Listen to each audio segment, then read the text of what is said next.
Hi, and welcome to Random Rogers Big Picture for the week of May 17th.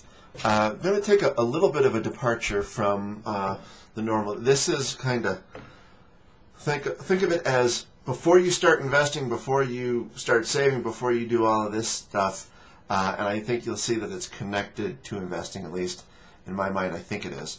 The catalyst for the post is an exchange I had on my Sock It Away Now post with a reader who goes by D.E., and he was disagreeing in a reasonable fashion, but disagreeing with my, and I'm going to label it as a personal belief, not to count on, below a certain age, not count on getting Social Security.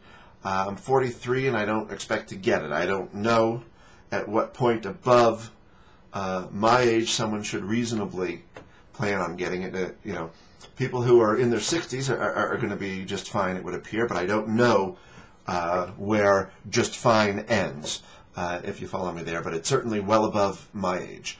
But that being said, he was trying to make the case for, planning versus not planning for it, the potential mistake in omitting it. I would invite you to go to the post and take a look at the comments. And finally, he made his point, if it was him, pretty clearly, because I was having trouble following the totality of his point, but what he said was, again, if it was him, that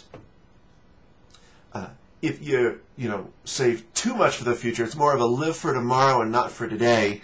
And that's an interesting point. There comes a point where it reverts to a person's balance, to their psychological makeup, to what it is that they really are about. And so I guess more broadly speaking, it's about knowing yourself before, and this was kind of the crux of my answer, knowing yourself before you start to give, set up an investment plan for yourself, or a savings rate, or figuring out, that sort of financial stuff is get to know yourself, understand, what it is you want out of life, how much, and then that will lead you to, if you know what it is you want. For example, I want to live in a small cabin in the woods and be able to work at home. Well, that doesn't take a whole lot of money. I save, diligently, things being what they are. We've got low overhead, and that's nice. But when you figure that sort of, real personal stuff out, that then allows you to figure out how to strike a balance between living for today and living for tomorrow. That it's not easy, and I said in the comment that it takes some people an awfully long time to figure themselves out, and that's too bad, but that's obvious. I guarantee you know people who have yet to figure themselves out. I'm not being critical. It can be a difficult thing to do. I live in an area where it is very difficult for a lot of people to figure out various parts of their life, and it's obvious from talking to them, and not really trying to bag on anybody, but it's like, it takes a certain kind of person to, want to live in a secluded setting in the woods, and and what that kind of means is in a way is very quirky type of personality, not real social maybe or whatever, and it's kind of knowing yourself, and that kind of leads to some stuff going on here locally on the mountain with regard to the fire department. There's a big uproar right now. I'm not going to go into a lot of detail, but there is issues about hiring a new chief. I was kind of in the running. I interviewed for it, and long story short, I'm out as chief. I don't know if I will continue to be assistant chief. I'm glad to or not, but I'm going to be a firefighter regardless. But there's this is really an ugly chapter in the community's existence, and I'm kind of in the middle of it. Not so much that I had a shot at being chief. Long story short, I didn't. But there's an awful lot of hurt feelings by some people. A lot, a huge political agenda.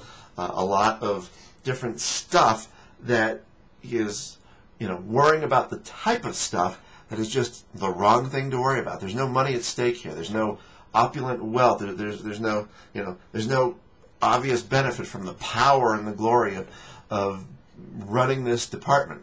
So yet people are kind of acting that way, and it's, just like I said, it's an ugly chapter. And it's the type of thing, people are worrying about the type of stuff from that I would categorize as life is too short to worry about that stuff. Now, if we tie in an investing theme to worrying about the wrong thing, I had someone ask me, he sent me along something from Bill Bonner and asked me, is this guy right? And my answer to him was, I'm not worried about whether he's right or not. It's a certain side of the argument. He feels very strongly about it, and he may be right. He's been right about plenty of things, to be sure. I don't know if he's going to be right in the future, but I try and take in various opinions, try and size up, from various, from Kudlow all the way to the other end of the spectrum to Roubini. Or maybe we should get rid of Kudlow there and replace him with Brian Westbury. But whatever, taking a whole range and then draw my own conclusion. I'm not so concerned about whether Roubini or Bill Bonner or anybody else is right and that sort of thing. I'm more concerned with, if they turn out to be right, what am I going to do in the portfolio? Worrying about, if you read the James Quinn piece, I tweeted this, hideous piece by James Quinn in terms of, what he sees coming. He's the stuff he writes I think is fantastic. It's just it's dreary conclusion every single time. But if instead of worrying about is mortgage equity withdrawals, is that going to be the end of the world? Are the mortgage resets going to be the end of the American financial system? All of these different things. I'm more concerned with, if it happens, what am I going to do? Which is not a question of worrying about anything. There's nothing to worry about there. If it happens, this is what I'm going to do. I'm going to buy more foreign, and I'm going to buy all those countries that I always talk about. Maybe double up. Instead of having 3%, maybe I have 5%. Not quite doubling, obviously. I don't need all fingers to realize that, but you get the point. As opposed to worrying is make a plan. If it happens, I will do this. And you're worrying about less things. I worry about very few things. Someone made a joke to me about going to the gym to work out to get rid of stress. I have no stress. It's the job is fascinating. Always learning something. If you have a job where you're always learning something, I got to think that is a pretty good situation. And it makes living and functioning much easier. I realize this is quite preachy, but at times, this is a look over my shoulder. It's how I address things. I believe it's consistent with what the reader was talking about, and the person who asked me is actually a new client, and he was asking.